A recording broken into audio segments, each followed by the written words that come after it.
So today we begin Holy Week, and it will be a Holy Week like no one has ever experienced before. And yet, it's still Holy Week, and as believers, we need to find a way, even in these difficult days, to stay focused on all that God has done to bring about our salvation. Usually, during Holy Week, we are preparing for the great feast of Easter 1 week from now, and this would include going to church for the many beautiful liturgies that occur in Holy Week. It would include gathering with family and friends for a big dinner and a lovely celebration together. But this year, none of these will be part of our Holy Week. We have to isolate ourselves in our homes. We're not able to come to church for all our beautiful liturgies. We're not able to gather together as family and friends to celebrate the resurrection of Jesus. But still, we have to find a way to enter into these great mysteries of faith this coming week. It's hard to celebrate great things alone.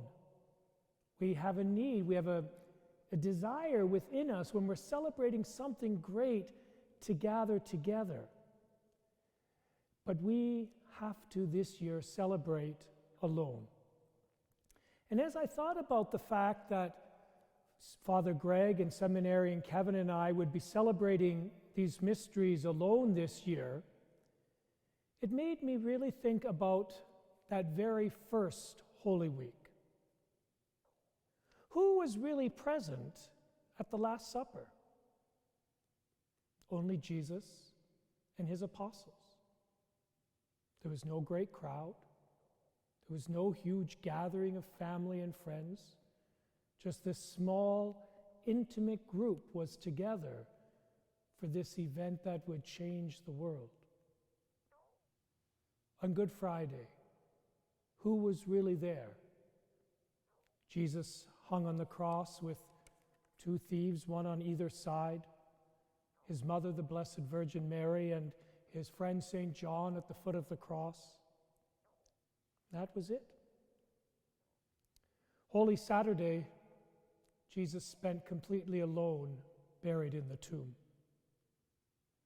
And on Easter Sunday, there were no actual witnesses to the resurrection. The women came along later, after he had already risen from the dead. So maybe this year will be the closest we will ever get to the original Holy Week.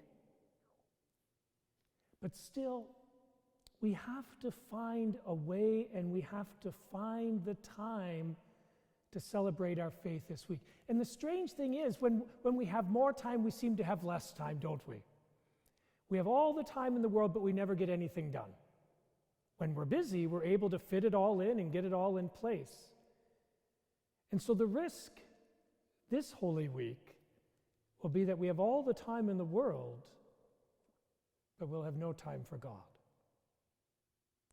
We need to make sure that we make that time for our faith this week, even though we will do it differently, even though we will do it individually or in small family groups.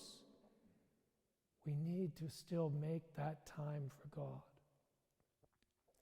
As much as possible, I really, really encourage you to try to follow the liturgies live streamed from your homes. It's best to do it at the time that it's happening here, because it gives us that sense of really being part of that action. Holy Thursday evening at 7, we will celebrate the Mass of the Lord's Supper. Good Friday at 3, we can't have the Good Friday celebration this year, but we will have Vespers of Good Friday, the reading of the Passion and the intercessions, and then a beautiful, beautiful version of Stations of the Cross.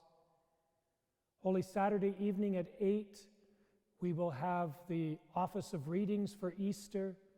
We will sing the Te Deum, recognizing Jesus risen from the dead.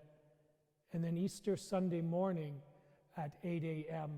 to celebrate the Mass of the Resurrection of Jesus.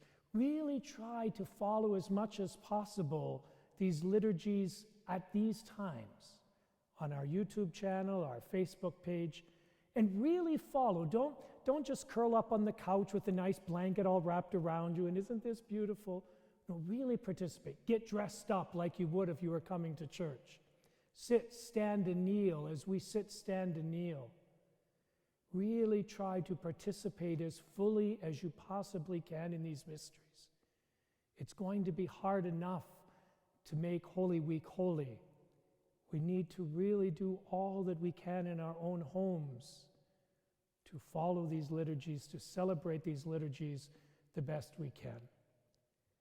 And then make time to talk about these things. Maybe this will be the best thing that will come from this week, because we don't just come to church and then go home and we're done. Talk about it with your families. What happened on Holy Thursday? What does it mean to me that Jesus died? What does it mean that the Lord is risen and active in my life? Talk about these things.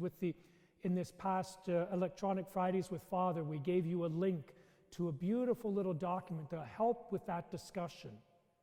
Use it. Talk about it in your families.